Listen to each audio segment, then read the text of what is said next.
seperti bajingan,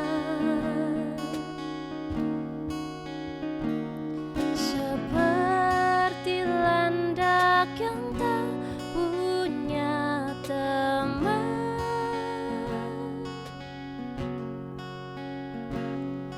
Ia menggonggong bak suara hujan,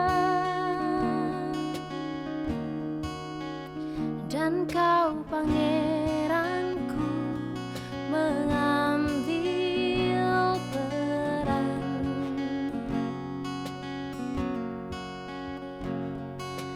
Pun kalau saat hancurku disayang,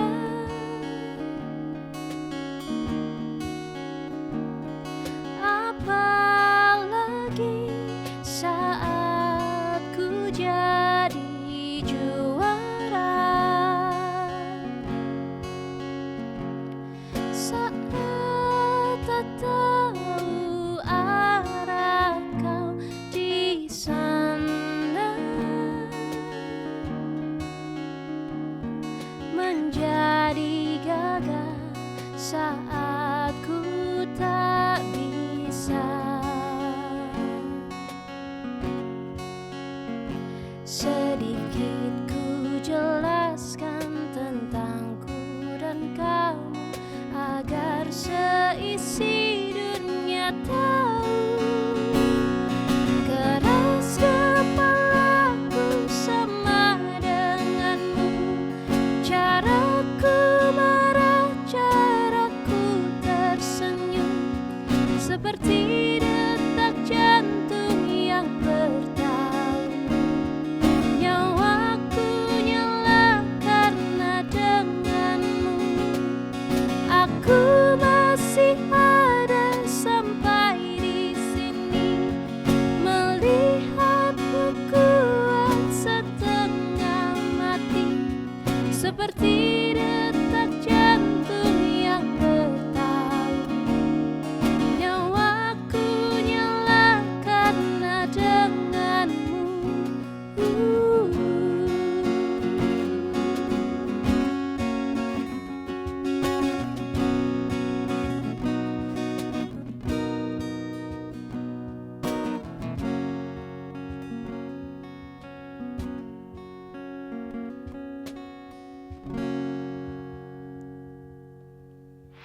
Assalamualaikum warahmatullahi wabarakatuh.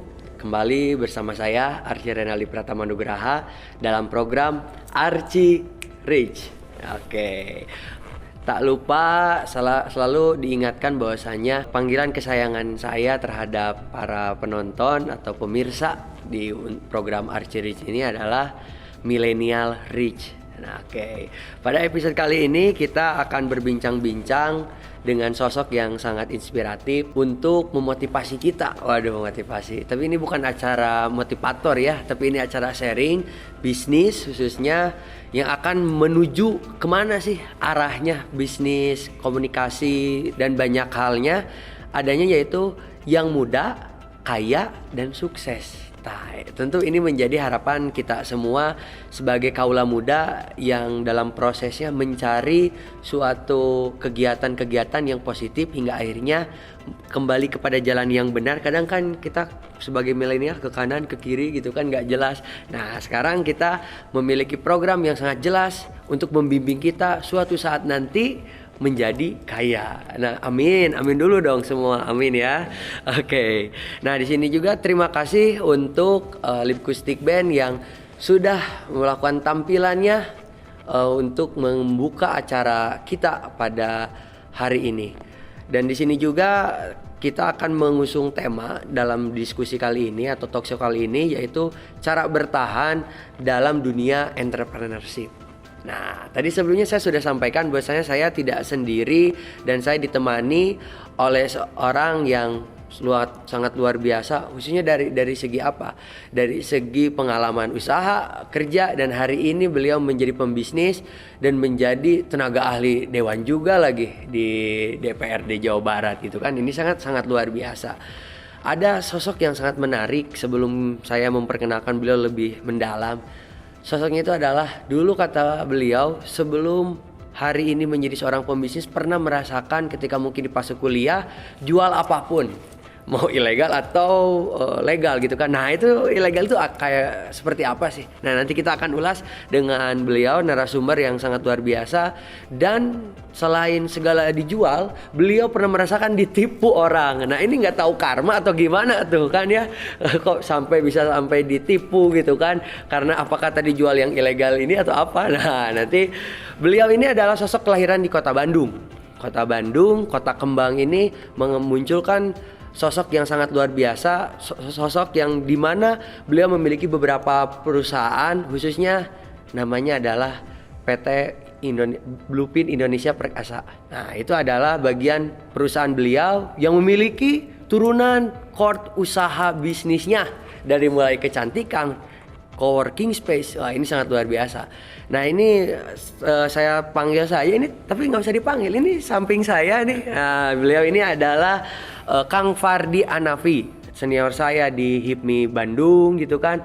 Nah hari ini terima kasih Kang Fardi sudah hadir. Atur nuhun, Kang Arci. Yes. Alhamdulillah. Gimana kabarnya ini? Alhamdulillah baik Kang Arci. Oke. Terima kasih ini sudah menyempatkan ini. Biasanya agendanya sangat padat gitu kan. Ini alhamdulillah sama juga menyempatkan untuk sharing dengan Millennial Rich. Nah, jadi Kang Fardi kalau misalnya di acara Arci Rich ini, jadi panggilan kesayangan untuk para penontonnya adalah Millennial Rich. Millennial Rich. Oke.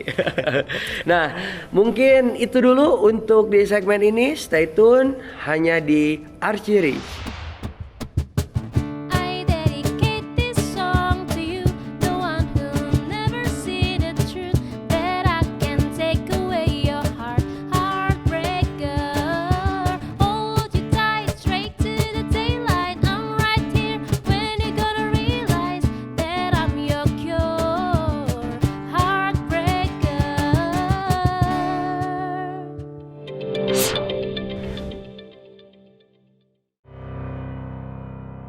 Ingin tahu informasi yang ekstrim dan wow banget? Yuk saksikan program X-List hanya di channel Edutainment Official. Hantu secara umum merujuk kepada pengertian arwah atau roh yang meninggalkan badan karena kematian.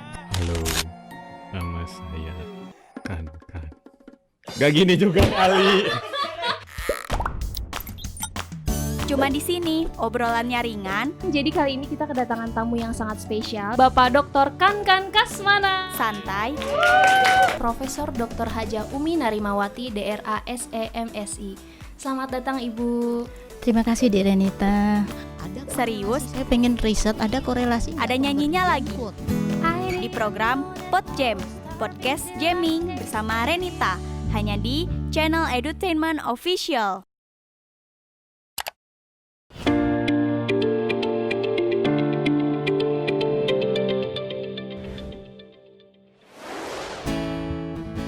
when I see your face, there's not a things that I would change, 'cause you're amazing, just the way you are. And when you smile, the whole world stops and starts for a while, 'cause girl, you're amazing, just the way you are. Kembali lagi di program Arci Rich. Oke, tadi sudah sedikit tuh saya kasih prolognya ya, baru sedikit. Nah, sekarang saya ingin mengasih tahu dulu nih untuk milenialis semua dari segi education atau backgroundnya.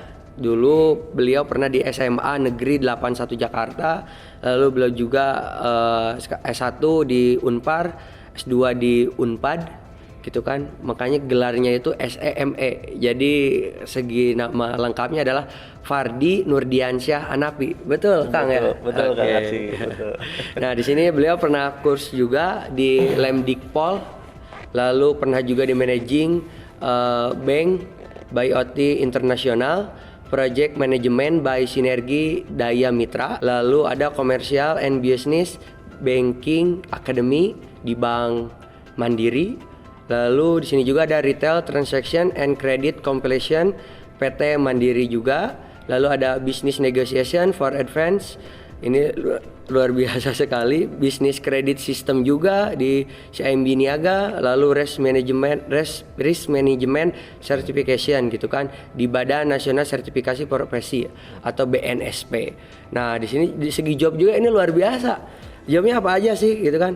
Ada ODP. Nah, tapi bukan orang dalam pengawasan ya. Ini ODP-nya adalah Officer Development Program dari PT Bank Mandiri. Nah, itu dari tahun 2011-2012. Lalu Asisten Manajer Bisnis Banking Jambi PT Mandiri juga, salah satu perusahaan bank yang luar biasa. Lalu Manajer SME Commercial Banking Bandung di CIMB Niaga. Lalu ada Presiden Director atau CEO PT Blueprint Indonesia Perkasa. Nah, di sini juga beliau bagian dari orang yang merumuskan Raperda atau rancangan peraturan daerah. Apa aja? Yang pertama itu ada tim ahli DPRD gitu kan kewirausahaan tahun 2017 sampai 18. Lalu di sini juga beliau masih sebagai tenaga ahli atau tim ahli dari DPRD Jawa Barat Raperda Pasar Distribusi 2019 hingga sekarang ya, Kang? Ya, masih berjalan. Oke. Nah, ini masih banyak lagi. Pada akhirnya organisasi juga beliau sangat aktif. Lalu sebagai Bendahara Umum Pengembang Indonesia BPD Jawa Barat sampai sekarang. Lalu Bendahara Umum udah selesai. Oh, udah selesai. Oh, ini present. Oke. Terus ada Bendahara Umum di BPCMI Kota Bandung juga. Lalu sekarang ini di Ketua Kompartemen Jaringan Usaha Kadin Jawa Barat. Ya. Wah, ini kalau misalnya disebutin semuanya set gede dulu ya. Oke. Nah, kalau disebutin semuanya ini pasti habis satu segmen untuk membacakan prestasi Kang Fardi semua. Ini kan sangat luar biasa gitu kan. Nah, ini langsung saja ini saya sedikit ingin membuka awalan diskusi. Tadi kan saya sedikit prolog ya. Terjadi ada momen lucu mungkin ya sekarang ketika diingat. Itu gimana sih? Yang mana nih, Kang Yang Arci? pertama tadi bahasanya ya segala dijual gitu kan. Nah, terus ada lagi yang sampai kena tipu sampai melihat rekening nol gitu kan. Oh iya, ini pernah benar. Iya, jadi tadi yang disebut saya zaman usaha tuh udah mulai bisnis. Jangan kuliah udah mulai bisnis. Itu emang benar. Jadi dari kuliah tuh udah kepikiran tuh pengennya tuh jualan aja. Karena kita juga memang kalau jajan kan dibatasin gitu dan kebutuhan kita juga kadang nggak nentu ya. Perlu ada kebutuhan ini mendadak dan sebagainya. Ya mau nggak mau kita penuhin. Nah, tadi yang maksud nih legal nggak legal karena gini, prinsip mau kita usaha itu adalah kita nyari solusi dari masalah orang. Dulu saya jual orang tuh ada kebutuhan misalnya pengen dapat referensi buku yang murah di mana, kebetulan rumah deket sama Palasari. Saya tahu saya bisa bawain tuh, jadi teman-teman pada pesan ke saya. Itu benar gitu. Oh, itu benar ya. Terus ada juga teman-teman yang sering absen, sering absen. Masalahnya kalau udah sering absen dia nggak nyampe 80% kan nggak bisa ikut UTS, nggak bisa ikut UAS kan? Betul. Harus ada solusi dong. Solusinya apa? Surat sakit. Luar biasa. Ini ternyata ya.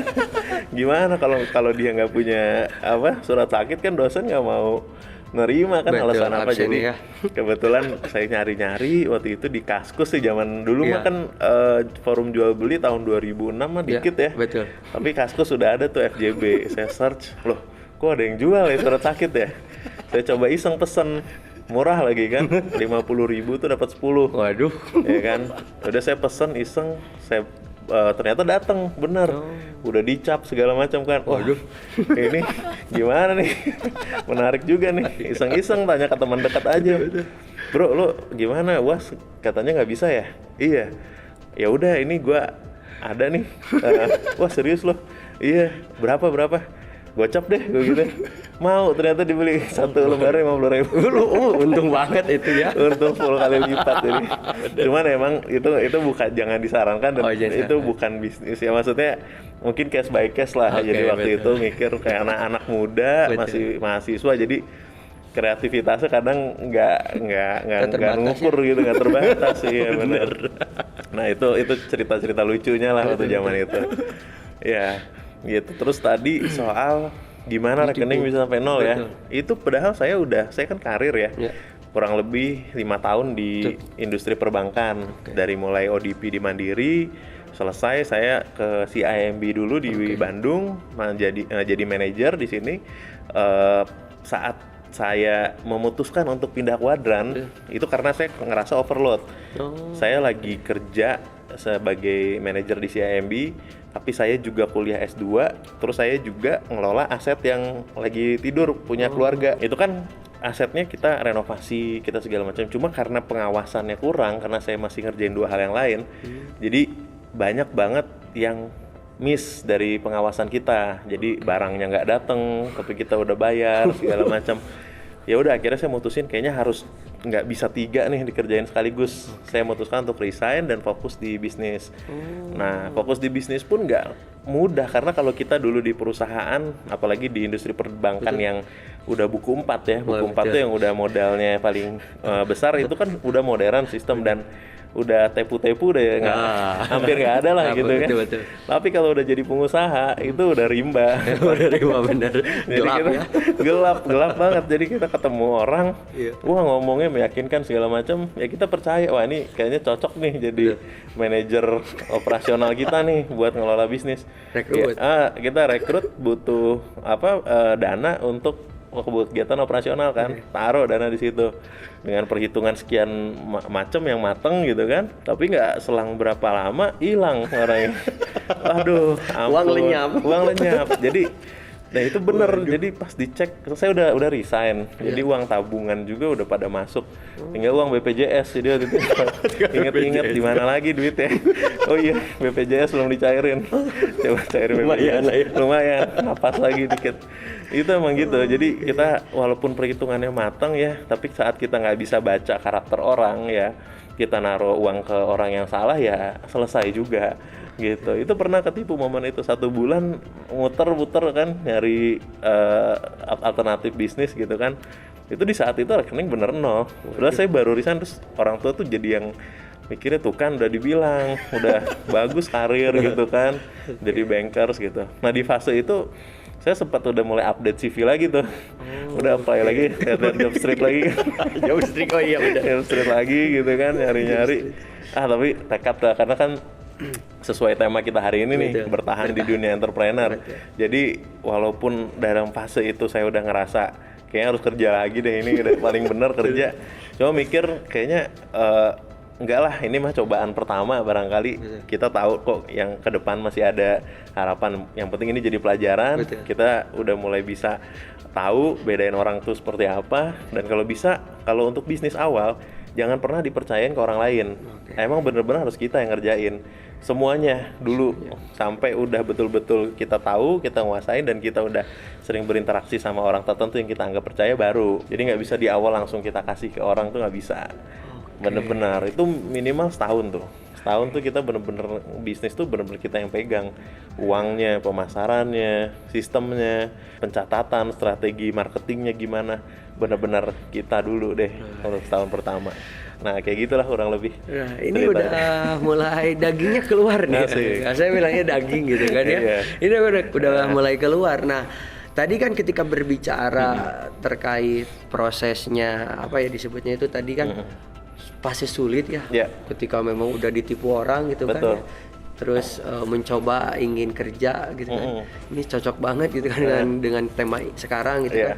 Terus tadi juga orang tua mungkin ya udahlah yang terbaik gitu kan. Nah ini sekarang orang tua mensupport jadi pengusaha atau misalnya udah atau kerja lagi aja atau gimana ini kalau sekarang, dan sebelumnya kayak gimana juga tuh? Jadi akhirnya mensupport setelah pasrah memaksa balik kerja lagi 3 tahun. Jadi saya setelah resign tuh selama 3 tahun tuh kurang lebih orang tuh masih saranin ngapain S2 kalau mau usaha gini kan.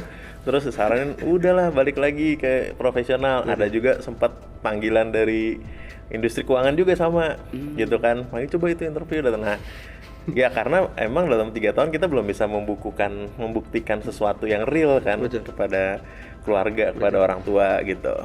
Cuman akhirnya saya meyakinkan lah, artinya ini secara omset tumbuh kok, terus secara bisnis juga kita tahu nih mau ngapain habis ini mau ngapain. Nah kita kasih ilustrasi seperti itulah, dan kita juga kasih gambaran bahwa ada keterbatasan juga loh kalau di pegawai itu. Pertama soal waktu dan gak menutup kemungkinan ada fase sulit juga, tiba-tiba nanti kayak krisis, kayak 98 segala macam kan bisa jadi collapse. Dan yang terakhir sih kita kasih pemahamannya passion ya. Artinya saya dulu di waktu kerja di bank aja bisnis gitu kan. Syukur-syukur nggak dianggap fraud gitu kan. Betul ya. Makanya jadi udah kasih pemahaman gitu, akhirnya 3 tahun orang tua nyerah juga. Jadi sekarang mah udah oke. Mereka udah percaya dan so far ya. dan support, betul. Jadi pastinya memang meyakinkan. Betul. Melalui tadi kan pembuktian ya, Iya. pembuktian dalam proses tersebut. Namun kan kadang ya tadi orang tua mungkin ini salah jalannya, Iya. udah yang benar kayak gini Iya, gitu kan. betul. Tapi ada kekonsistenan dari Kang Fardi sendiri gitu kan, Yes. maksudnya ini ada jalan yang benar gitu Iya. kan. Cuman betul sekali sih ketika berbicara kan orang-orang hari ini khususnya para lulusan muda nih, Iya. S1 maupun SMA Iya. rata-rata kan ingin tuh kerja di bank gitu kan, Betul, udah betul. oh itu udah paling baik gitu Iya, kan. iya, Ya betul. profesi apapun sebenarnya kan nggak jadi masalah Nggak ya. jadi masalah. Sama-sama punya manfaat gitu Betul. kan. Namun yang menjadi hal yang mendasar adalah seberapa pengaruh hari ini kan punya bisnis apa aja sih gitu kan. Tadi kan saya udah sebutin tuh Iya. ada PT Bluepin kalau Iya, saya suka iya. bilangnya, punya apa kecantikan. Iya. Nah itu apa aja sih dari Oke, segi jadi bisnis? awalnya bisnis itu konsepnya hanya memproduktifkan aset. Memproduktifkan. Jadi ada aset keluarga nih yang udah hancur lah ibaratnya dari sisi berbangunan udah nggak berbentuk segala macam. Saya berpikir ini harus produktifkan gitu kan. Dan waktu itu kan belum banyak coworking ya, 2015 tuh. Oh iya, masih langka, jarang. bahkan orang juga kalau ngomongin coworking juga apaan tuh kan gitu. Betul. Nah, tapi kita udah ngintip-ngintip di luar negeri tuh udah banyak, di Singapura, di US kayak gitu kan. Akhirnya kita mulai ngerenov dan dengan bikin konsep bangunan itu kayak coworking gitu kan. Dan udah akhirnya berjalan selama setahun, terus baru setelah itu saya coba menerapkan sistem yang saya pelajarin di perbankan. Kebetulan saya kan di perbankan di bagian komersial sama bisnis banking. Jadi memang ngasih pembiayaan ke pengusaha-pengusaha Cocok tuh. banget ya. Iya. Jadi saya banyak belajar kalau kita nggak jual produk, itu kita punya keterbatasan untuk ciptakan omset. Ibaratnya okupansi ruangan misalnya 100 meter. Berarti ya udah 100 meter udah maksimal. Kan. Kalau udah ada let's say 20 orang di situ udah mentok gitu kan. Udah lah ya. Tapi kalau produk kita bisa create sebanyak mungkin. Ketika ada permintaan lebih ya kita tinggal produksi lebih banyak lagi kan gitu. Nah, berikutnya muncul pertanyaannya, produknya apa gitu kan. Nah, produknya apa? Saya langsung narik dari data. Jadi kalau kita pakai asumsi itu harus ada datanya. Gitu, datanya yang pertama konsumsi produk kosmetik itu berapa sih Indonesia? Ternyata riset waktu itu 60 triliun setahun. Wah, berarti kuenya gede nih. Gitu kan. Terus kalau kuenya gede yang makan siapa aja gitu kan. Ternyata yang makan di situ ada pemain besarnya itu mayoritas import. Berarti kita masih punya celah dong untuk ngegaser pemain import gitu kan. 22 triliunnya import. Sepertiga berarti kan. Nah, kita lihat Indonesia harusnya bisa bangga karena bisa nge-create produk yang sama, tapi juga dari sisi harga lebih murah gitu. Nah, itu opportunity tuh saya ngelihatnya kan. Itu. Terus yang berikutnya juga pasangan. Saya kan kebetulan pasangan saya dokter. Waktu itu masih pacar, sekarang udah istri. Alhamdulillah ya. Iya, itu saya lihat dokter nih juga punya masalah nih kan. Jadi kalau pengusaha tuh selalu cari bisnis tuh pertama data, yang kedua solusi masalah orang gitu kan. Dokter ini punya masalahnya apa? Ya ini sorry ya, nggak apa-apa ya kita open-openan aja di sini. Itu kan ada standar harga yang diatur sama BPJS. Nah, jadi ya otomatis untuk masyarakat bisa ngejangkau semua harganya dibikin murah. Dokter pun paymentnya juga relatif jadi kecil kan gitu. Lumayan jurusan dokter ya, kedokteran kan tinggi banget banyak. kan. Sedangkan biaya kuliahnya mahal. Pas sudah kerja gini-gini amat gitu kan dia bilang. Udah gue bilang terus gue nanya ke dia sektor usaha atau jenis apa yang nggak di cover sama BPJS kan gitu. oh itu kecantikan gitu. Ya udah bisnisnya di situ aja. Jadi bisa buat harga sendiri. Keren memang ya. Nah, udah dari situ awalnya. Oke. Gitu. Jadi memang ada dulu mungkin partnernya mungkin kebetulan aja dokter ya. Karena kalau misalnya pramugari nggak tahu sekarang bisnis pesawat kan kita nggak tahu ya. Karena ini berhubungnya dokter gitu kan, makanya jadi bisnisnya tentang ya tidak jauh dari sana gitu kan. Betul. Oke, ini semakin menarik milenialis. Jadi memang Kang Pardi ini kalau saya bilang memanfaatkan situasi, lingkungannya lagi butuh apa dia manfaatkan. Dia termasuk istrinya sendiri mungkin ya sekarang. Tapi akhirnya beriringan mungkin sekarang ya. Jadi usaha bersama gitu ya. Betul. Oke. Namanya apa produknya? Produknya awalnya Aesthetic. Sekarang kita ada brand juga skin, itu dokternya Indahkus. Terus ada selebgram. Terus ada Gal, ya kan dokter Gali. Betul. Yang kita ini ambasadornya. Dan yang terakhir Bang Sandi Uno juga jadi ambasador kita sekarang untuk produk OKOC Beauty. Memang. Jadi memang jejaringnya mungkin di HIPMI dapat, di Kadin dapat, semua ya betul dimanfaatkan lah semua, dikeruk semua. Oke. Betul. Nah, makanya tadi kan luar biasa sampai ke Bang Sandiaga Uno mungkin ya. Apa tadi namanya? OKOC Beauty. OKOC Beauty. Oke, nah itu biasanya nanti jadi dirubah lagi ini ya tagline-nya. Nah, ini sangat luar biasa. Nah, hal-hal yang sangat fundamental gitu kalau di dalam berbisnis ini kan berbicara tentang ketahanan ya. Betul. Selalu bilang bahasanya ini kita harus bertahan kondisi pandemi ini itu. Nah, ini dalam prosesnya tadi kan ada coworking space, terus ada ya tadi kecantikan gitu kan dalam bisnis seperti ini. Ini gimana sih cara bertahannya? Cuman ya yang sederhana gitu, dalam artian sederhana supaya tetap bisa konsisten, income juga dapat, itu gimana? Betul. Biasanya? Jadi konsep utamanya itu jangan mikir kita tuh harus nyetak untung dulu. Jadi kalau kita mulai bisnis, kita cari yang melatar belakangin kita secara kuat. Nah, latar belakangnya itu adalah masalah orang. Ketika orang punya masalah, kita bisa nyiptain solusi nih. Betul. Jadi itu dulu di masyarakat, di teman-teman kita sekitar, atau di kota Bandung lah, kita ngelihat misalnya ada masalah apa nih, atau karena pandemik itu akibatnya masyarakat tuh punya masalah apa. Nah, itu kita carikan solusinya. Nah, solusinya itu ujung-ujungnya juga akan jadi bisnis gitu. Jadi kayak kita dulu misalnya coworking dulu, itu kan solusinya harga sewa udah mahal banget di ruko di mana, sedangkan orang timnya cuma kecil paling 2-3 orang. Nah, kita bikin. Nah, kemudian sama skincare juga ini bisa merekrut tenaga kerja, kita bisa menggeser produk-produk import, kita bisa memberdayakan dokter kan gitu. Jadi cari dulu masalahnya. Jadi ketika nanti kita ngerasa omset kita nggak terlalu bagus, atau kita ngerasa ini kok nggak berjalan nih, ya kita tetap balik lagi ke niatnya dulu kan nyelesain masalah orang gitu. Tapi saya yakin sih kalau kita benar-benar bisa nyelesain masalah orang, pasti bisa dapat keuntungan kok gitu. Rata-rata bisnis yang nggak bisa running itu yang dia jualan doang, tapi dia nggak ngelihat dari sudut pandang orang yang beli itu, kalau beli produknya ada manfaat nggak gitu. Betul. Ya, itu sangat menarik ya. Nanti juga saya kemarin update terkait misalnya, takutnya teman-teman ada yang ini pertanyaan, dan banyak sekali pertanyaan yang masuk. Dan nanti pada sesi selanjutnya saya akan bacakan pertanyaan tersebut ke Kang Pardi supaya untuk dijawab, dan kawan-kawan milenialis tidak penasaran lagi. Tetap stay tune di Archie Rich. So baby, let's just turn out the light and close the door. I love the dress, but you won't need it anymore. No, you won't need it no more. Let's just kiss silver naked, baby. Versace on the floor.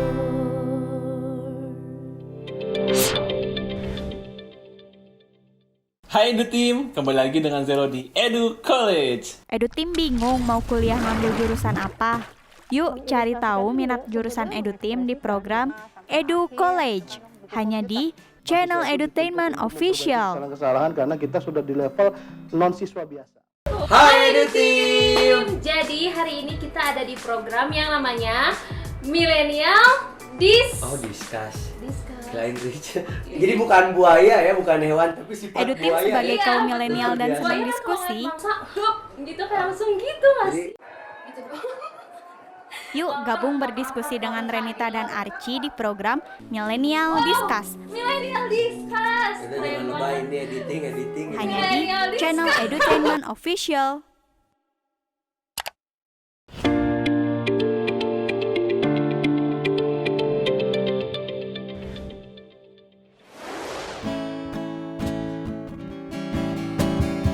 You're still the one I run to. Don't want it, I belong to. You're still the one I want for life. You're still the one that I love, the only one I dream. Oh, you're still the one I kiss. Good night. Still the one. kembali lagi di acara Archie Rich. Oke, nah para milenial sekarang masuk pada segmen yang sangat luar biasa lagi. Saya hari ini mungkin akan banyak sering kata-kata luar biasa karena ternyata ini sosok yang di samping saya ini bukan hanya sekedar bisnis kecantikan, coworking space, sampai laboratorium, terus sampai ke bisnis apa ya yang terbaru, itu makanan juga, kuliner. Ini beliau luar biasa. Namun sebelum itu saya ingin mengajak dulu nih biasanya Kang Pardi untuk mencoba mempromosikan. Mempromosikan nih. Nah, mempromosikannya gini, Archie Rich. Oke, nah kayak gitu ya, sendiri ya. Tapi aku bilang ya, oke. Aku sendiri ya. Oke, mulai? Ya. Archie Rich. Oke, kan. Nah, itu biar para milenialis makin terbiasa. Archie Rich. Oke, ini bintang tamunya juga sudah paham, sudah gini-gini ya. Tring. Oke, terima kasih Kang Pardi sebelumnya. Nah, ini berbicara lagi terkait ya kelanjutan yang tadi gitu kan, berbicara adanya yang menitipkan pertanyaan-pertanyaan. Ini ada yang bilang bagaimana motivasi kakak biar kakak ini kayak kita all shop ya kak, ready gitu kan. Nah ini bagaimana motivasi kakak untuk berjiwa entrepreneurnya semangat terus. Nah ini gimana biar mungkin ya ada tujuan atau gimana. Nah itu untuk disampaikan tipsnya gitu. Cara kita memotivasi diri kita adalah kita harus lihat bahwa potensi kita terbesar kalau kita mau jadi rich gitu. Ya cuma jadi pengusaha. Itu solusinya cuma di situ. Satu itu. Terus kedua, solusi kita untuk bisa menyelesaikan masalah orang yaitu juga dengan menjadi pengusaha gitu. Karena pengusaha itu kan bisa dibilang juga agent of change. Dia yang bisa menciptakan terobosan sistem baru gitu. Kalau kita kerja sama perusahaan atau kita kerja sama orang, berarti kita akan ngejalanin sistem yang udah dibangun sama orang. Kita nggak bisa merubah atau menciptakan satu sistem baru. Nah, itu motivasinya. Terus kita juga harus tahu bahwa Indonesia itu masih butuh entrepreneur sebanyak-banyaknya karena data statistiknya kita masih entrepreneur kita jumlahnya masih di bawah 5%. Sedangkan negara maju itu udah di atas 5. Kita paling rendah mungkin di ASEAN, di antara beberapa negara ASEAN yang masuk 5 besar ya. Kayak ada Malaysia, Singapura gitu kan, Thailand. Kita jumlah entrepreneur masih di bawah mereka gitu. Jadi opportunity-nya harus kita kejar sebanyak mungkin. Jepang itu 1960 sampai 1970 itu sama kayak kita sekarang, bonus demografi. Usia milenial, usia di bawah 40-nya tuh banyak, gendut di bawah gitu, usia produktif. Nah, dia menciptakan banyak sekali entrepreneur di tahun segitu sehingga akibatnya 1990 dia menjadi negara dengan perekonomian nomor 2 terbesar di dunia. Nah, Indonesia juga 2030 harusnya seperti itu. Tapi catatannya entrepreneur harus banyak. Iya. Makanya itu yang menjadi motivasi untuk semakin terus bersemangat. Betul. Kita tahu ada peluang dan kita tahu ada kebutuhan juga di situ. Karena memang kan kondisi entrepreneur hari ini kan orang selalu bilang ya di kampus-kampus, di sekolah-sekolah, sampai di masyarakat juga entrepreneur adalah harapan katanya. Entrepreneur adalah solusi gitu kan dengan untuk sejahtera gitu. Cuman nyatanya kan susah ya. Apalagi dalam kondisi kayak gini nih sekarang pandemi gitu kan. Nah terus tadi ada sampai apa ya dibuat laboratorium, apa ini udah lama juga gitu kan, atau kamu melihat oh ini pandemi ini cocok lagi ini kan, memanfaatkan lagi keadaan atau gimana tuh? Iya, jujur yang kedua itu sih. Oke, sudah ketebak. Itu bisnis baru, ya, istilahnya kita bisa bilang mendadak laboratorium lah. Ya. Mendadak gara-gara 2020 ini pandemik, kita kan selalu riding the wave lah, berusaha untuk mencari opportunity dari setiap masalah gitu kan. Ketika sekarang pandemi kayak gini, masalahnya apa sih? Orang banyak yang butuh dites, mau PC, mau swab, mau rapid gitu kan. Nah, kita adakan semua di laboratorium ini sekalian. Tapi ini nggak ada faktor istri juga kalau yang ini? Kalau ini konsultasi aja, tapi dia nggak in charge di situ. Iya. Luar biasa kan. Nah, ini bareng teman-teman. Bareng teman-teman. Nah, terus sekarang juga kan kondisi pandemi juga, terus katanya punya usaha di warung Lima Rasa gitu ya? Iya. Nah itu gimana juga kondisi kayak gini, orang lain kan pada tutup tuh? Iya betul. Lima Rasa juga sama sih terdampak. Ya. Apalagi kan di lokasinya sendiri di Jalan Braga yang terkena PSBM ya di Kota Bandung tuh, pembatasan sosial berskala mikro yang dibatasi jam-jamannya untuk si jalan itu bisa digunakan. Nah, Braga itu jam 8 malam udah harus tutup. Jadi kita emang jujur terdampak sih untuk itu. Sangat yang itu ya. Nah, tapi memang basicnya kan kita dulu bangun bisnis itu adalah guyup bareng teman-teman HIPMI juga. Bareng teman-teman HIPMI kita guyup kurang lebih 14 orang di situ. Jadi emang spiritnya untuk bisa menjadi tempat buat ngumpul. Jadi emang orientasinya kita juga tahu kepuasannya adalah karena bisa bareng-bareng. Nah itu gitu. Kita harus cari dalam setiap kondisi walaupun turun, kita jangan patah semangat karena kita bisa lihat hal positif yang lain di situ. Terus kalau misalnya dalam kondisi pandemi juga kan tadi ada produk kecantikan, ini berkurang atau misalnya malah bertambah, orang makin banyak berdandan di lokasi di rumah gitu kan. Jadi kalau kecantikan itu di bulan pertama sampai ketiga PSBB di Indonesia itu naik loh yang kita ya. Kalau sekarang agak turun tapi nggak drastis banget, decline sekitar 10%-an. Mungkin asumsi kita analisanya karena daya beli orang udah mulai turun gitu. Kalau soal kebutuhan, alhamdulillah kelihatannya mah masih, karena setiap kita ada yang diskon gede-gedean rame di situ luar biasa. Tapi kalau pas udah enggak ya mereka mungkin jadi faktornya kelihatannya daya beli di situ. Dan pola distribusi online itu zaman sekarang emang wajib banget karena itu yang nyelamatin. Pembelanjaan di toko, di klinik itu turun banget, tapi kalau di online ya masih gitu karena memang market kan sekarang udah bergeser semua ke e-commerce ya. Berarti selama pandemi ini kira-kira produk sebulan keluar berapa? Dari jumlah pieces ya? Ya, pieces mungkin ada sekitar 20.000 pieces. Dan itu selama pandemi ya? Selama pandemi ya. Karena emang sebelum pandemi juga nggak beda jauh sih. Beda kan selisihnya 10%-an lah turunnya. Iya. Ini ada pertanyaan juga dari sahabat kita, bagaimana caranya bisnis ya tadi di bidang makanan, minuman bertahan di masa-masa pandemi saat ini dengan demand yang berkurang katanya. Oke. Gimana itu biasanya? Dikasih tips nih buat para milenial rich. Ya, jadi kalau permintaan sih saya rasa orang untuk makanan itu nggak berkurang ya. Karena orang tetap pandemik juga makannya 3 kali sehari kan. Betul. Cuma perbedaannya mereka itu daya belinya turun sehingga mereka mulai mengefisiensikan pengeluaran. Gitu. Jadi kita juga harus bersahabat dengan kondisi itu, yaitu dengan harganya juga kita kasih harga spesial COVID. Harga spesial. COVID satu. Terus kedua, isu yang paling santer di COVID ini kan kita nggak bisa mobilitas atau dine in kan, atau makan di tempat.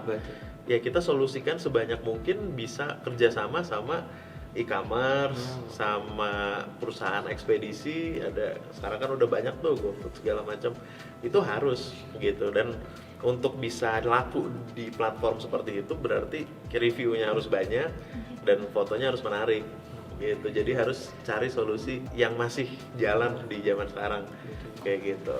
Berarti kalau misalnya kita berbicara terkait paling sedih gitu kan, momentum yang paling sedih ini dalam ya pandemi maupun dari awal merintis itu apa selain tadi ya saldonya jadi 0 gitu kan, ya selain itu ada lagi nggak? Bisnis tuh emang dinamikanya tuh luar biasa, nggak flat kayak kita kerja gitu ya.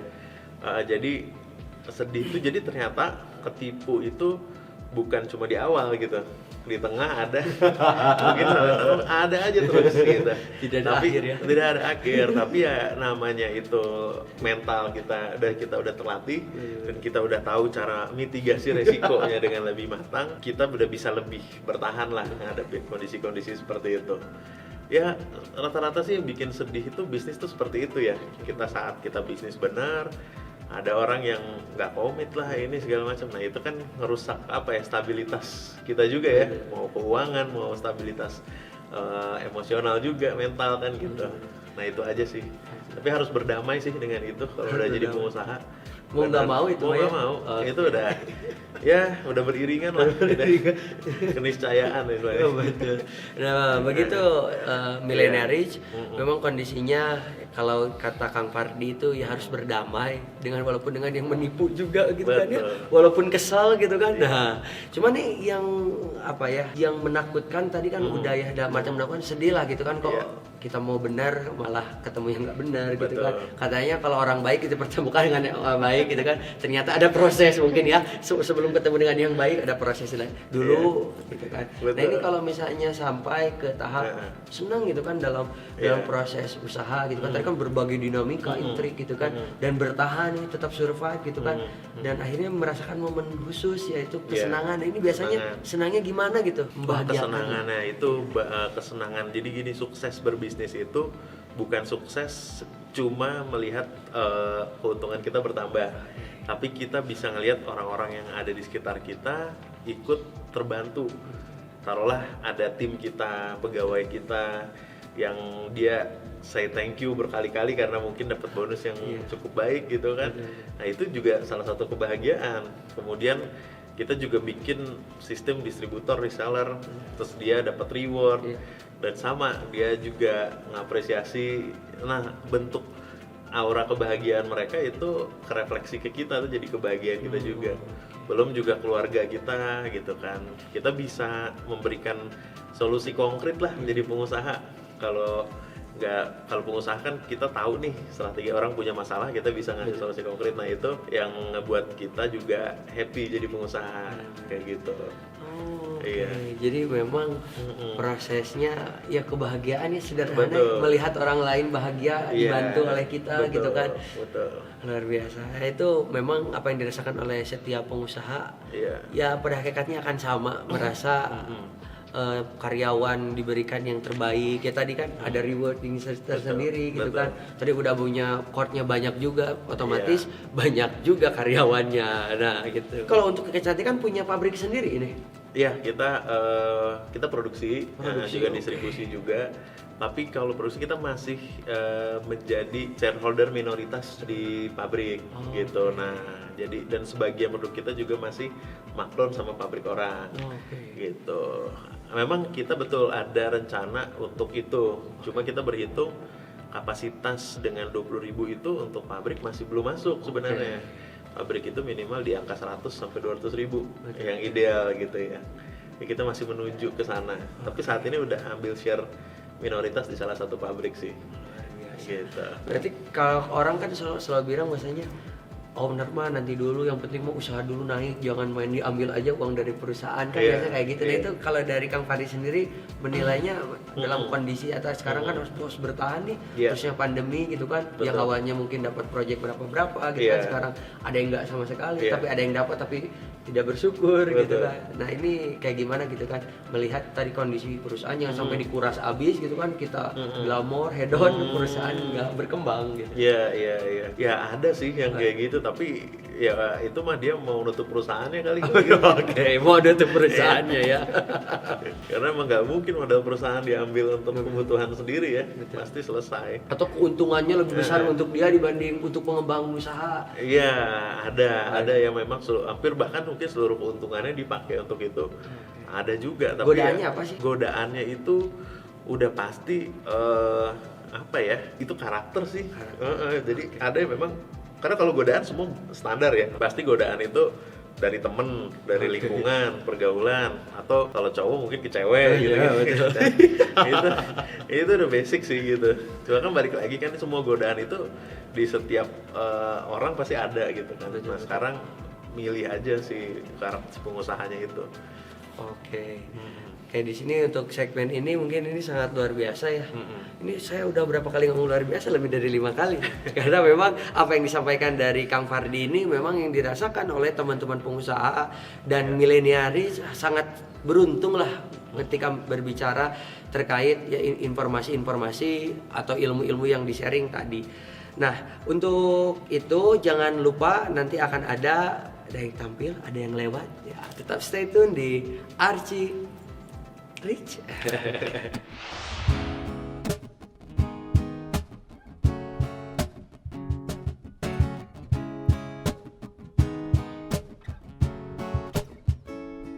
Learn something to admire, cause your heart is something like a mirror, and I can't help but notice you reflect in this heart of mine. If you ever feel alone and the glare makes me hard to find, just know that I'm always parallel on the other side. Cause with your hand in my hand and a pocket full of soul, I can tell you there's no place we couldn't go. Just put your hand on the glass, I'll be trying to pull you through. You just gotta be strong, cause I don't wanna lose you now. I'm looking right at the other half of me. The vacancy inside of my heart is a space and now you hold. Show me up to fight from now, and I tell you baby, it was easy coming back into you once I figure it out. You're right here alone. It's like you're my mirror.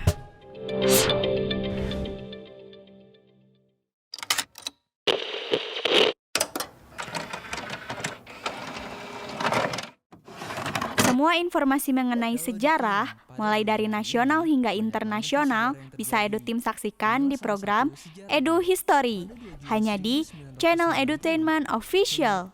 I can tell I'm torn, I'm all out of faith. This is how I feel. Tidak hanya cover lagu, EduTeam juga mendapat informasi mengenai lagu di program Lipkustik, hanya di channel Edutainment Official. Yeah, yeah, yeah, yeah, yeah. I don't wanna close my eyes.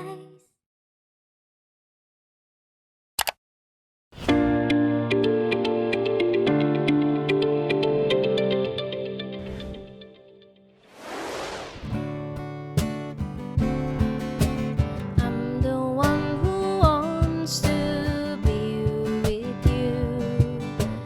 Deep inside I hope you feel it too.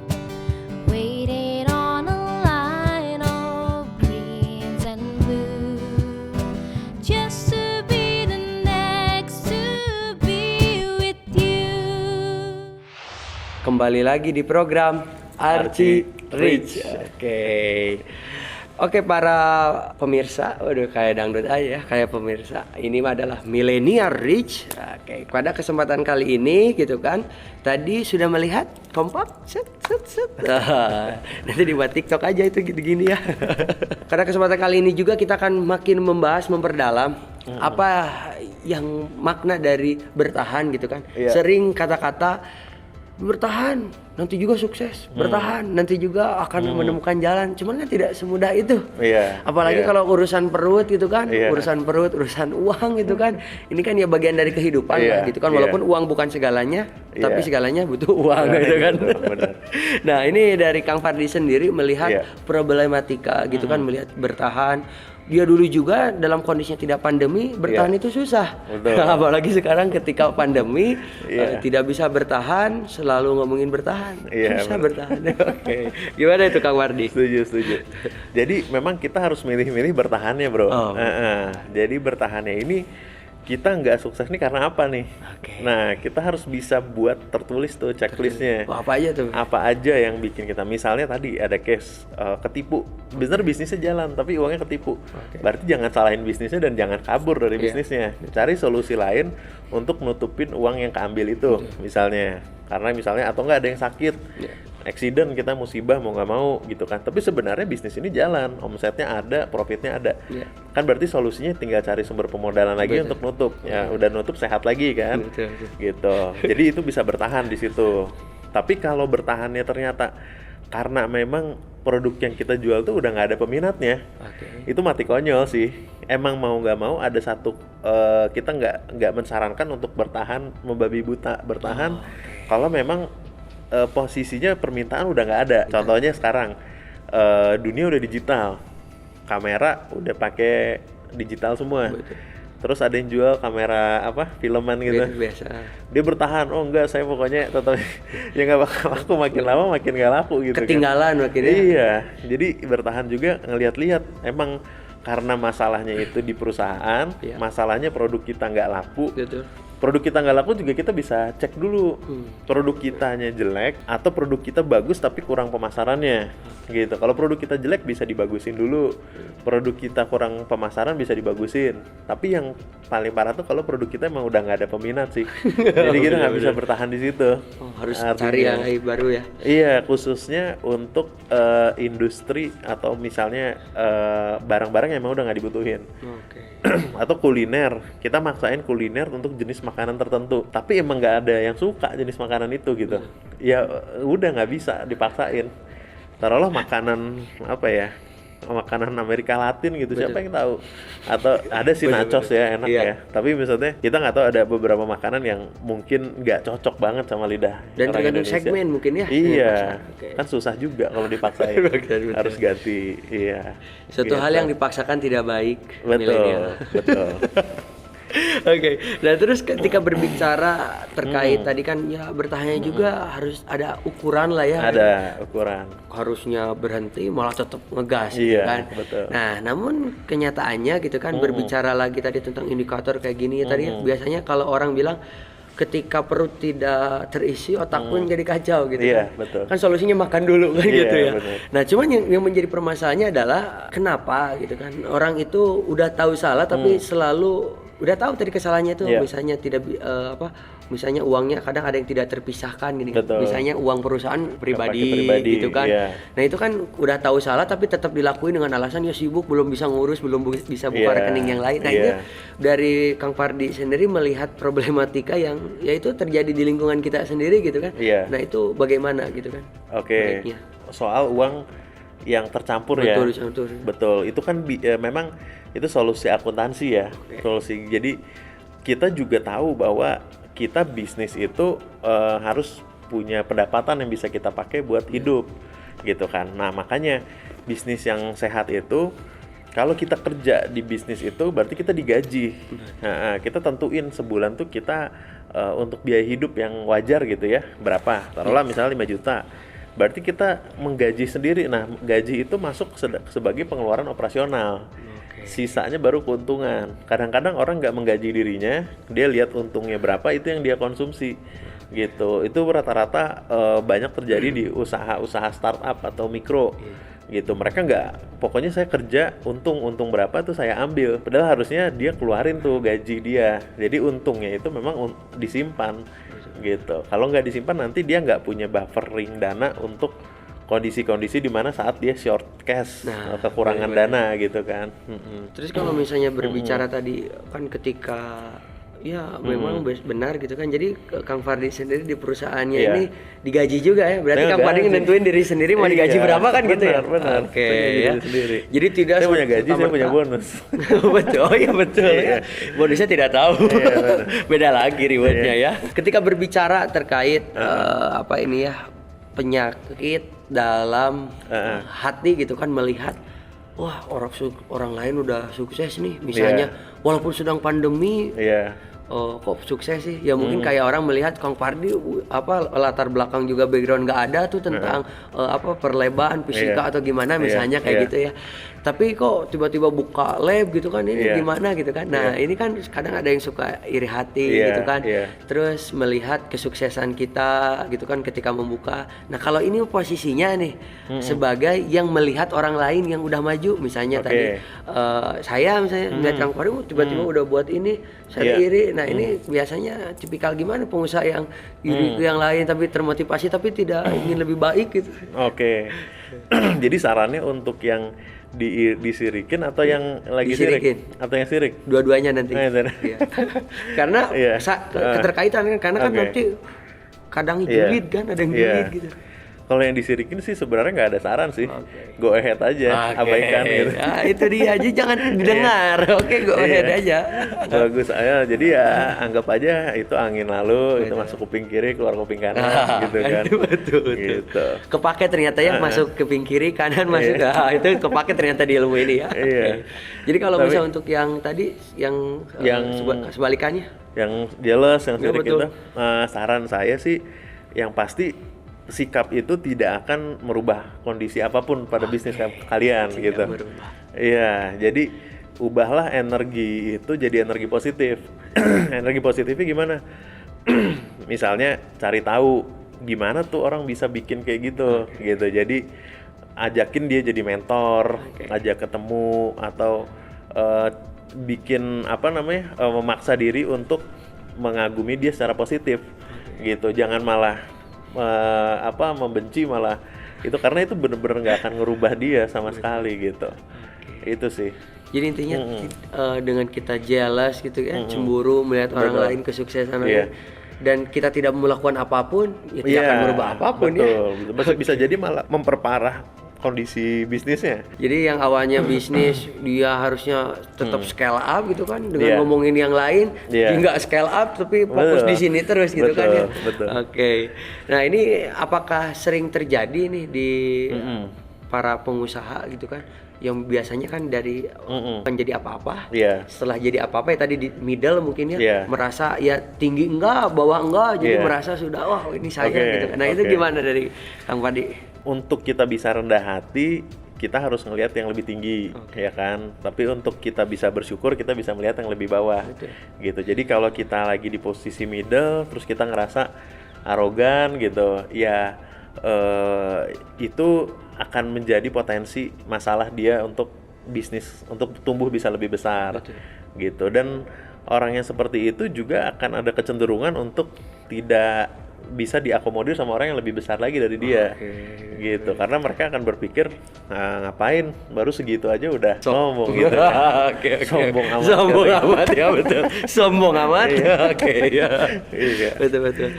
Karena memang ketika di posisi middle tadi kan cobaannya makin besar ya, melihat mulai mungkin pergaulan ada yang dengan high gitu kan, udah nggak level lagi gitu kan. Dan itu dari Kang Fardi sendiri melihatnya, apakah itu juga berpengaruh kepada bertahan dalam suatu usaha? Jadi misalnya, karena sekarang saya gaulnya dengan yang high gitu kan, jadi aduh usaha saya ternyata belum apa-apa, bukan jadi motivasi, malah ya udahlah tinggalin gaul. Nah, kayak gitu.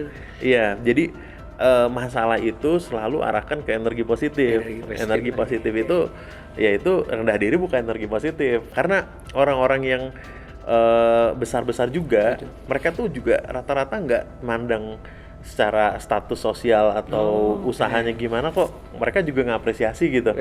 Tapi ngapresiasinya dari apa? Karakter gitu kan. Jadi kalau mereka ngelihat kita baik, karakter usahanya seperti apa juga pasti mereka seneng kita masuk di situ. Jadi kita juga nggak perlu jealous atau nggak perlu nganggap benci sama mereka kayak gitu. Betul. Nah, ini biasanya dengan bisnis kan banyak tadi bisnisnya gitu kan ya. Kalau dulu mungkin lebih fokus A1 dulu gitu kan. Kalau sekarang kan banyak lagi nih. Berarti ini udah auto pilot semuanya atau gimana? Alhamdulillah udah, secara manajemen udah, tapi controlling tetap. Jadi report kan alhamdulillah udah dibantu banyak banget sama kecanggihan teknologi ya. Jadi di grup update daily. Betul. Setiap hari kegiatannya apa, pemasaran apa, ada semua. Kita jadi benar-benar tahu. Dan kalau action plan-nya juga apa, ada dokumentasi, kita minta juga. Coba fotoin ini kan. Jadi kita cukup bisa berjalan dan terpantau lah. Yang penting kuncinya dari awal setiap tim atau setiap pegawai yang masuk ke dalam perusahaan kita buat satu job desk yang jelas dan spesifik gitu. Jadi mereka juga nggak bingung nanti kerjanya gimana. Dan kita juga gampang ngawasinnya karena kita tahu job desk dia apa. Jangan ngerekrut Superman karena susah itu. Pasti nggak jalan, orang yang nggak jalan. Kita juga ngontrolnya bingung. Ujung-ujungnya orangnya resign paling. Betul ya, paling resign gitu. akhirnya. Resign. Terus ngejelekin di luar ya. Iya, ngejelekin. Gila gue kerja suruh ini suruh itu. Kan itu. Padahal dia sudah kewajiban dia ya. Oke, itu dia milenialis apa yang disampaikan dari Kang Fardi memang dalam kenyataannya gitu kan. Memang itu terjadi bahwasanya ya tadi ada super team gitu kan ya, ada super dia sendiri gitu kan sebagai individu gitu kan. Cuman tadi kalau saya mengutip dari apa yang disampaikan Kang Fardi yaitu ada energi banyak ke positif aja gitu kan. Karena benar apa yang disampaikan, setiap energi positif selalu melakukan perubahan gitu kan. Perubahan dari mana? Ya mungkin dari segi mindset mungkin ya, segi mindset hal yang sederhana gitu kan. Cuman nih satu lagi nih untuk menutup segmen ini gitu kan, satu pertanyaan. Kenapa gitu kan orang hari ini selalu bilang bahwasanya usaha itu adalah masa depan. Tapi akhirnya tiba-tiba ya kita kan nggak tahu ya dari segi takdirnya mungkin jadi PNS atau apapun itu, usaha itu adalah masa depan gitu kan. Udah ya kecuali ya tadi konsisten kayak Kang Fardi gitu kan, sudah ingin lakukan pembuktian gitu kan. Intinya ini bertahan walaupun usaha sudah tidak bisa bertahan, tetapi tadi orang tua sudah menyuruh udahlah nggak usah ini kan sering terjadi nih di milenial kita. Jadi coba berikan itu apa tipsnya untuk para milenial supaya bisa meyakinkan orang tua gitu kan. Ya walaupun hari ini usahanya belum seberapa gitu. Saya sendiri juga bukannya yang men-suggest orang harus semua manusia tuh jadi pengusaha sih, enggak juga gitu ya. Karena memang ada perusahaan-perusahaan yang multinasional yang udah bonafit, ada juga kebutuhan di tenaga kerja di PNS itu yang memang juga nggak kalah baik gitu kan. Jadi ketika kita mau jadi pengusaha tuh memang pertama yakinkan dulu diri kita sebelum kita ngeyakinin orang tua gitu. Yakinin diri kita memang kita pengen jadi pengusaha gitu. Nah ketika kita udah yakin jadi pengusaha, baru kita bisa yakinin orang tua, baru kita bisa nentuin jenis usaha apa dan pastiin kalau kita menceritakan sesuatu ke orang tua tuh ceritakannya juga secara lengkap, jangka panjang. Jadi orang tua juga ketika menciptakan pertanyaan-pertanyaan kita siap meng-counter back gitu kan. Kita jangan sampai kita cuma cerita saya mau jual ini, nanti beli segini untung segini, nggak cuma gitu doang, tapi nggak diceritain proyeksi jangka panjangnya apa gitu. Itu orang tua juga kan lebih dewasa dari kita pastinya kan. Pasti dia juga udah matang dan dia udah pernah juga ngalamin itu. Mungkin lebih ya. Bahkan lebih, mungkin udah pernah nyoba juga. Gitu. Jadi kita ceritain jangka panjang, masyarakat tuh butuh ini, Pak, Mah. Terus ini tuh akan jadi kebutuhan masa depan. Nanti kalau saya ciptain ini akan dibeli sama minimal dari komunitas dulu deh. Terus nanti ke kota, terus ke provinsi, lama-lama dipakai sama nasional. Terus ini bakal seperti ceritainnya lengkap. Jadi kalau mimpinya besar dan ceritanya juga rasional gitu ya, masuk akal, orang tua juga bisa nilai kok ini bener-bener anak yang mau jadi pengusaha dan punya planning yang jelas gitu. Dan insya Allah pasti ujungnya diridoin ya. Nah gitu. Itu Millennial Rich tips supaya bertahan dalam menjadi seorang wirausaha. Selain bertahan bisnisnya, bertahan juga restunya kan begitu ya. Karena ya tadi ada proses. Nah untuk segmen ini tetap stay tune karena nanti akan ada pertanyaan-pertanyaan yang akan membuat mata kita terbuka, informasi kita akan dapat, cakrawala kita akan makin terang benderang.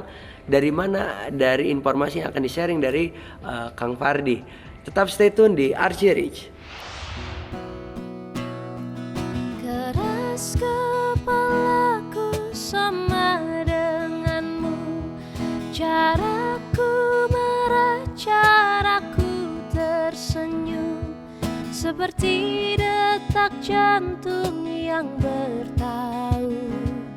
Nyawaku nyala karena denganmu.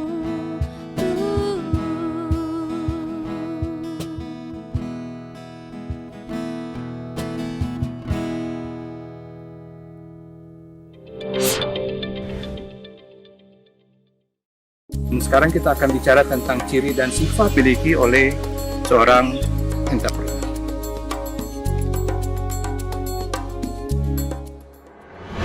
Ilmu menjadi seorang entrepreneur yang sukses bisa EduTeam dapatkan dari Profesor Dr. Insinyur Haji Edi Suryanto Sugoto MT di program Edupreneur. Saksikan hanya di channel Edutainment Official. Hantu secara umum merujuk kepada pengertian arwah atau roh yang meninggalkan badan karena kematian. Halo, nama saya Kan. Gak gini juga kali. Cuma di sini obrolannya ringan, Jadi kali ini kita kedatangan tamu yang sangat spesial, Bapak Dr. Kan Kasmana. santai, Profesor Dr. Haja Umi Narimawati DRA SEMSI. Selamat datang Ibu. Terima kasih Dek Renita. serius, Saya pengen riset ada korelasi. ada nyanyinya lagi. Di program Pod Jam, podcast jamming bersama Renita, hanya di channel Edutainment Official.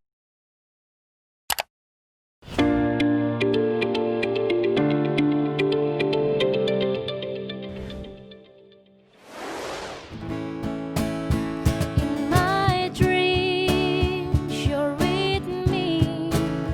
We'll be everything I want us to be. And from there, who knows?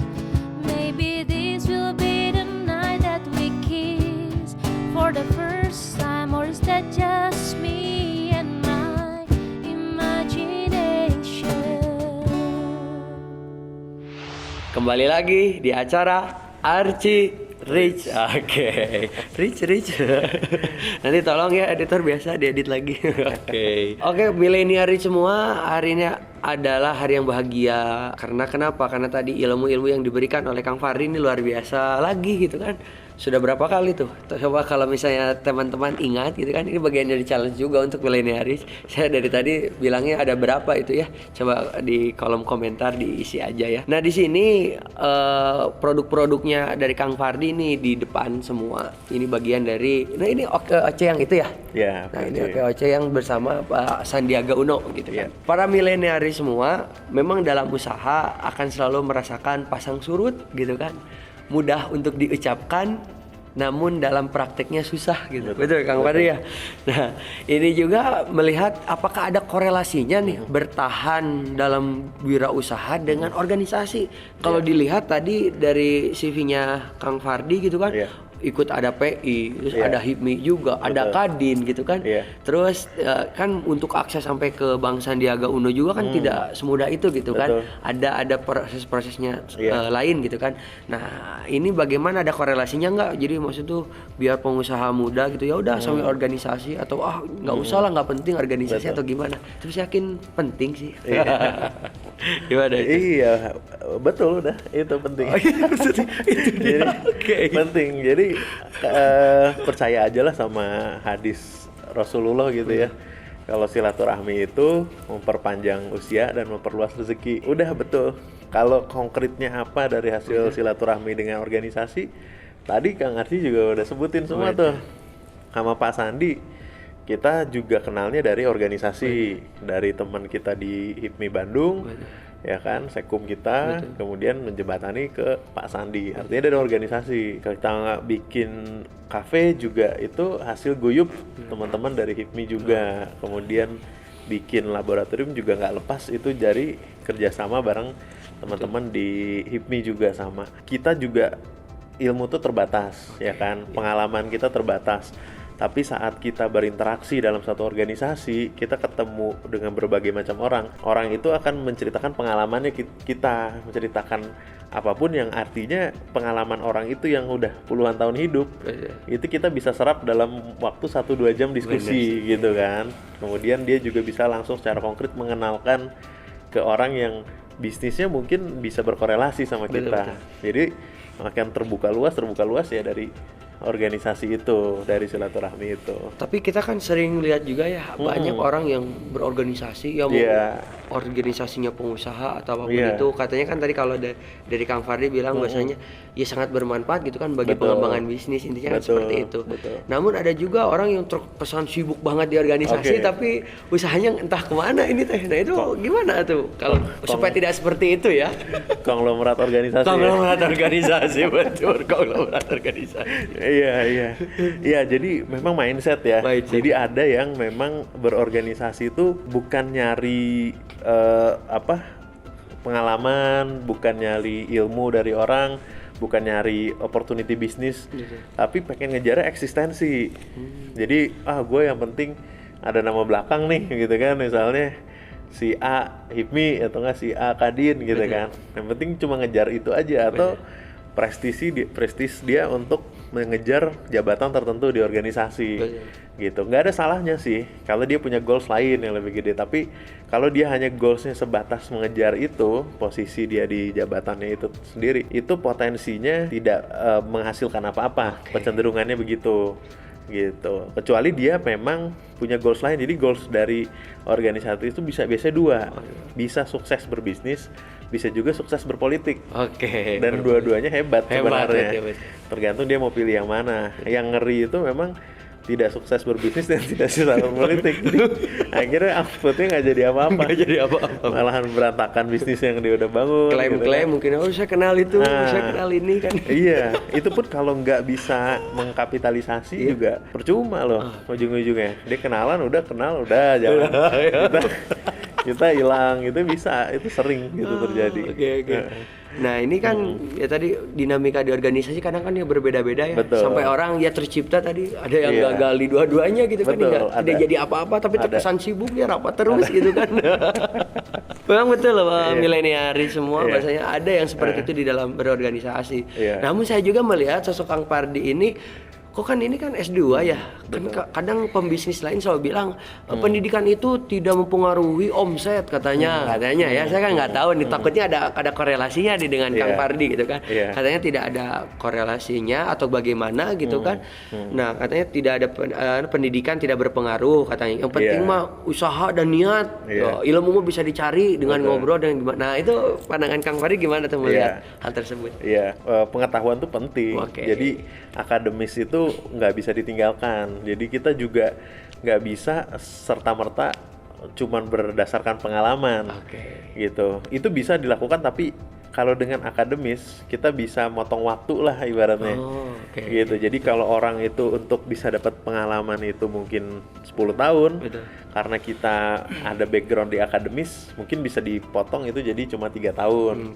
Gitu, karena ada knowledge yang kita udah bisa gunakan untuk di bisnis. Jadi memang penting. S2 ini dipersiapkan ketika kemarin memang sudah terpikirkan ingin S2 dulu atau misalnya udah usaha gitu kan? S2 kan dulu. S2 dulu. Bahkan saat saya memutuskan S2 itu, saya tujuannya untuk kerja sebagai profesional. Jadi pengennya lulus S2 nanti balik lagi ke perbankan, terus dengan karir lebih bagus gitu kan. Gitu. Cuma karir ya. Iya, malah ngejarnya karir dulu. Cuman pas di jalan malahan berubah haluan langsung sekaligus. Tapi berpengaruh hari ini. Dari jadi S2 itu sekarang dengan usaha gitu kan sangat pengaruh. Ngaruh kok. Jadi kalau saya tuh jujur sebenarnya bukan bisnisnya skincare laboratorium bukan, tapi mindset atau menciptakan sistem untuk bisnis-bisnis tersebut. Nah, mindset sistemnya itu didapat dari mana? Dari ilmu-ilmu yang dipelajari di S2, dari pengalaman dulu kerja di perbankan, dari S1 juga. Nah, itu sih. Jadi tadi kan ada ilmu lebih gitu, milenialis. Nah, ini ketika berbicara lagi terkait tentang bertahan gitu kan. Ya lantas ini korelasinya gimana nih? Contoh yang sudah dilakukan dalam bisnis mau apapun itu gitu kan, yang hari ini sedang berjalan, dia sifatnya yang dulu mungkin omsetnya tadi kan cuman berkurang berapa gitu kan. Nah sekarang ini bentuk pengimplementasian dari sistemnya itu kayak gimana sih supaya milenialis juga bisa mempraktekkan mungkin ya dengan usaha-usaha yang sudah dibuatnya gitu. Tadi yang pertama daya beli turun, berarti kita nggak bisa memaksakan harga itu tetap bertahan atau tetap mahal. Artinya kita harus menyesuaikan daya beli masyarakat gitu. Karena sekarang kan pergeseran status juga nih, orang yang tadinya masuk kelasnya kelas berpenghasilan menengah ke atas jadi berpenghasilan rendah, yang berpenghasilan rendah menjadi berpenghasilan kecil gitu. Nah kita kalau dulunya main di segmen yang berpenghasilan rendah, sekarang pasar kita jadi berpenghasilan kecil gitu kan. Nah mau nggak mau kita harganya juga akan menyesuaikan itu yang pertama. Makanya di beberapa produk gitu ya, bahkan yang merek-merek terkenal juga itu bahasanya banyak banget diskon COVID atau dengan istilah macam-macam lah dikemas gitu. ya. Iya.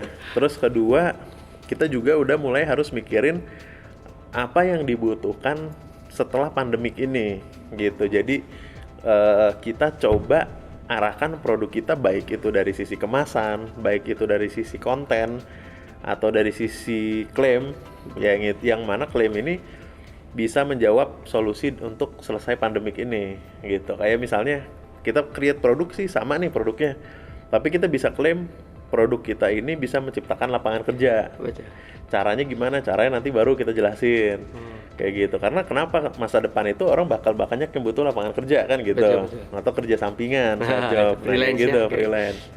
Terus ada juga misalnya sekarang isunya orang kesehatan nih. Jadi kita bisa ciptakan bahwa produk kita tuh higienis dan ini bisa juga untuk membersihin ini itu. Nah, kayak gitu. Atau juga isu kita terlalu banyak utang, ya kan negara kita. Nah, solusinya apa? Kita harus banyak mengkonsumsi produk dalam negeri.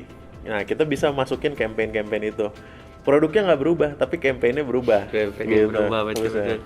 Dalam proses resesi hari ini mungkin ya, pandemi gitu kan, tentu yang menjadi permasalahannya adalah kalau bagi pengusaha mungkin ada untungnya. Karena kalau pengusaha yang high selalu bilang misalnya di dalam resesi atau krisis akan muncul pengusaha-pengusaha baru. Betul. Makanya kalau misalnya pengen jadi pengusaha ya hari ini waktunya. Nah, ada yang selalu bilang seperti itu. Nah, namun kan dari orang biasa sendiri melihatnya apa sih gitu kan, susah makan juga gitu kan, cari kerja juga susah, apalagi banyak yang PHK sekarang. Nah ini dari Kang Fardi sendiri gimana?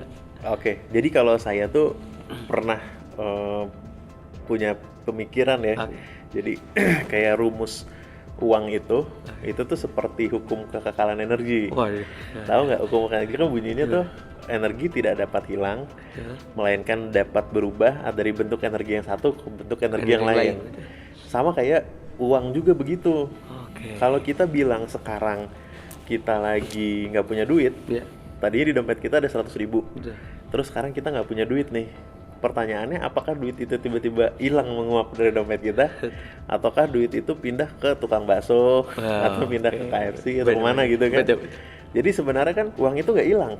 Sebenarnya uang itu ngalir dari si A ngalir ke si B, ke si C. Artinya jumlah uang yang beredar itu bisa jadi tetap sama. Saat resesi itu ada satu yang uangnya short, habis, ada satu yang malah panen raya di situ.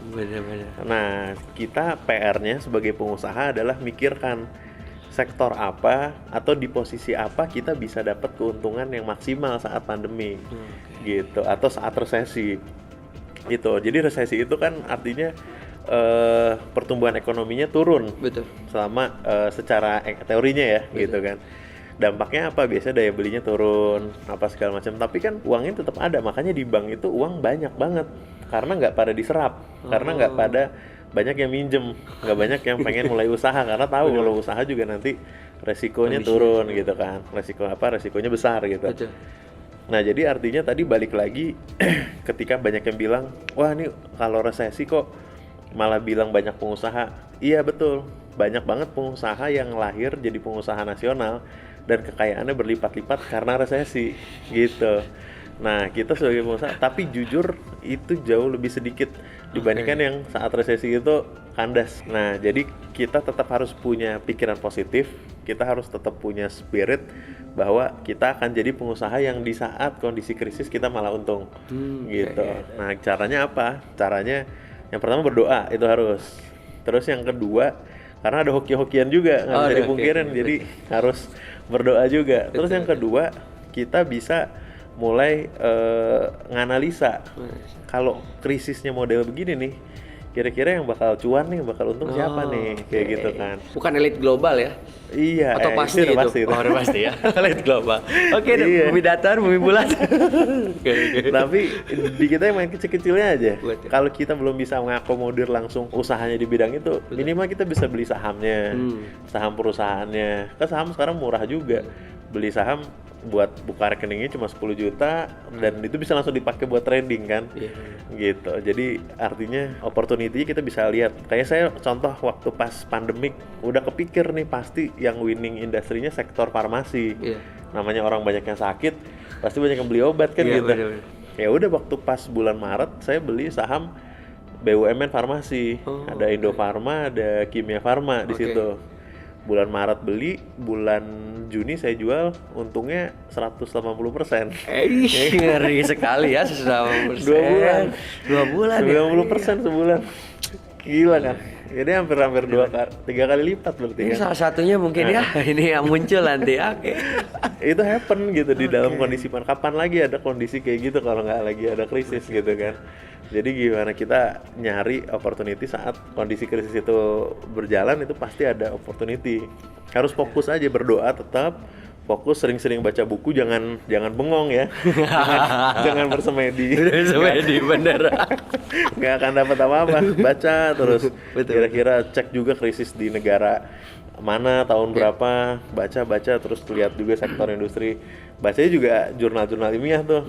Nah, harus mau rajin baca. Pengusaha juga walaupun nggak dibilang akademis nggak perlu, pengalaman penting segala macam, tapi pengusaha yang sukses itu pasti banyak baca, walaupun dia nggak punya gelar akademik ya.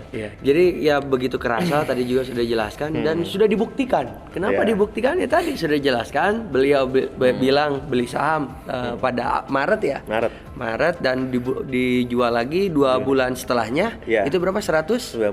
190%. Dan itu saya nyesel jualnya juga masih kecepatan karena di Juli Agustus masih naik lagi. Proses ya itu. Luar biasa. Itu terasakan sekali gitu kan. Nah ini mungkin untuk penutup ada closing statement dulu. Nanti sebelum saya akan simpulkan dari seluruh segmen apa saja yang dibahas. Nah, apa yang disampaikan dari Kang Fardi untuk menutup closing statement sebelumnya? Jadi tadi balik lagi ke tema kita, untuk kita bisa bertahan sebagai pengusaha, kuncinya adalah selain semangat, kita juga harus fokus sama yang namanya solusi. Jangan fokus sama masalahnya. Masalah itu biar jadi pertanyaan aja buat kita. Yang kita fokuskan adalah cara menciptakan solusinya. Ketika kita udah bisa menciptakan solusi, maka kita pasti bisa menciptakan opportunity yang akhirnya akan melahirkan satu konsep bisnis yang baru. Mungkin itu yang bisa teman-teman Archie Rich yakinin dan terapkan. Dan insya Allah kalau itu betul-betul sungguh-sungguh jalankan, jadi pengusaha yang tangguh dalam setiap situasi. Luar biasa. Kang Bendum ini kalau saya bilangnya di HIPMI Kang Bendum, karena kebetulan beliau bendahara saya di HIPMI. Beliau Bendum gitu kan. Nah ini Kang Fardi luar biasa. Terima kasih atas waktunya Kang Fardi. Sama-sama. Kalau dari saya melihat ataupun mendengar tadi dari setiap segmen gitu kan, dari bertahan di dalam kondisi hari ini adalah satu keniscayaan. Keniscayaan dari mana? Berangkat dari sosok Kang Fardi yang dia dari awal sudah kena kena tipu gitu kan sampai nol gitu kan, merasakan seperti itu. Terus dalam kondisi fase ya dulu serba dijual gitu kan, apapun gitu kan, yang penting mah cuan gitu kan. Ya namanya juga pemuda gitu kan. Lalu terus berproses, beliau juga di salah satu bank juga masuk gitu kan, dan berproses bertahun-tahun juga di sana. Namun akhirnya memantapkan diri gitu kan di sebagai pengusaha. Namun pengusaha di sini kan ternyata tadi sudah disampaikan juga sulit, tidak semudah yang dibilang orang-orang juga kan. Harus jadi pengusaha. Ya tadi alhamdulillah beliau ini adalah konsisten, bertahun-tahun itu juga jalan dan akhirnya hingga bisa seperti ini, hingga per bulan juga. Ya tadi kalau dibilang cuma berpengaruh berapa persen gitu kan, ini kan sangat luar biasa lagi gitu kan. Kenapa saya bilang luar biasa? Karena apa yang disampaikan dari Kang Fardi itu berangkat dari pengalaman dia. Plusnya adalah dia ditopang dari keilmuan yang cocok sekali gitu kan. Beliau kayak itu dosen saya gitu kan, S2 saya gitu kan. Gitu, begitu mileniari semua. Dan yang pasti tadi adalah closing statement yang sangat sistematis, sangat terstruktur. Lalu tadi juga sudah dijelaskan sebelumnya, bahasanya saya juga merasakan sendiri. Maret beli saham, 2 bulan dijual sudah 190% untung, kali lipatnya kan luar biasa gitu kan. Biasanya kita udah senang 10% lumayan gitu kan. Ternyata ini 190%. Nah, pemirsa, penonton, Millennial Rich semua, itu kesimpulan yang bisa diambil dari talk show pada kesempatan hari ini. Karena berbicara tentang cara bertahan dalam dunia entrepreneurship tergantung studi kasusnya masing-masing tentu ya. Betul. Tergantung studi kasus masing-masing. Ya tadi prosesnya di kecantikan, lalu ada coworking space. Saya mungkin di IT ada lagi, kawan-kawan mileniaris juga ada lagi. Ya tentu cara-cara tadi bisa dipraktekkan, bisa dicoba untuk diimplementasikan, namun disesuaikan caranya. Nah itu para milenial rich gitu. Ini pengen bareng lagi Kang Bendung gini set. Oke. Archie Rich. Oke, cocokannya. Oke. Namun untuk menutup jumpa kita pada hari ini, saya ucapkan terima kasih atas perhatiannya. Setelah ini jangan lupa ada apa? Ada Lipku Stick Band untuk memandu akhir acara. Sekian, bye-bye. Wassalamualaikum warahmatullahi wabarakatuh.